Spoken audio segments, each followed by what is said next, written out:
Shalom Bapak Ibu Saudara. Siapa yang suka berlatih? Setiap orang pasti pernah namanya berlatih. Berlatih bukan hanya sekadar latihan fisik, tetapi bisa mengasah kemampuan dalam pekerjaan kita.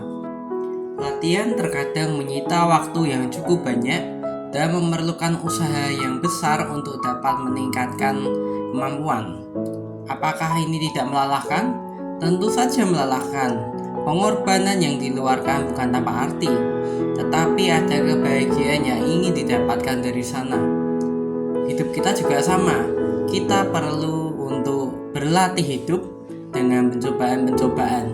Meski lelah, tetapi akan ada yang didapat dari situ.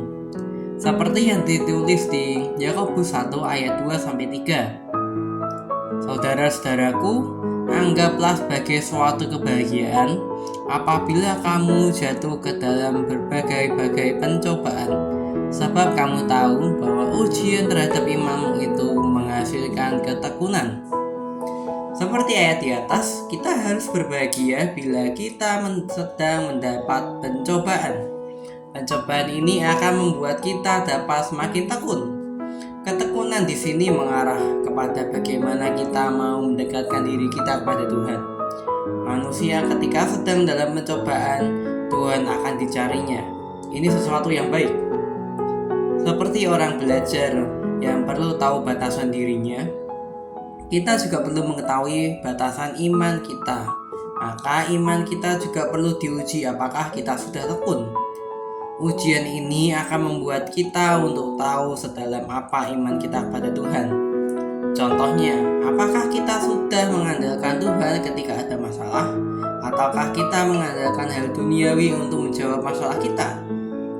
Maka dari ujian ini kita dapat melihat apakah iman dan hikmat Tuhan sudah ada. Lalu, bagaimana kebahagiaan yang dimaksud?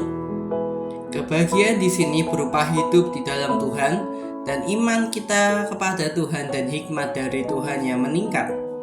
Kita memerlukan hal ini untuk menghadapi cobaan lain yang ada di kemudian hari. Bila ada iman dan hikmat dari Tuhan, kita tahu bahwa kemana bila kita ada pencobaan.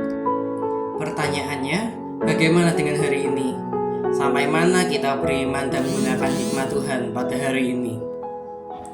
Mari kita berdoa. Tuhan yang Maha Kuasa, terima kasih atas kebaikan-Mu yang membuat kami beriman bahwa Kau selalu ada bersama kami. Sekarang kami hanya mau mengandalkan hikmat dari Engkau saja. Kami sering merasa bahwa kami mengandalkan apa yang ada di dunia tanpa arahan-Mu. Namun, kami mau beriman bahwa Kau selalu ada dan hikmat daripada Kau saja yang dapat kami andalkan. Ajari kami untuk selalu teringat dengan hal ini. Maka dari sinilah kami merasa bahagia karena ada Engkau. Dalam nama Yesus kami telah berdoa, amin. Akhirnya selamat beristirahat, Tuhan Yesus memberkati. Shalom.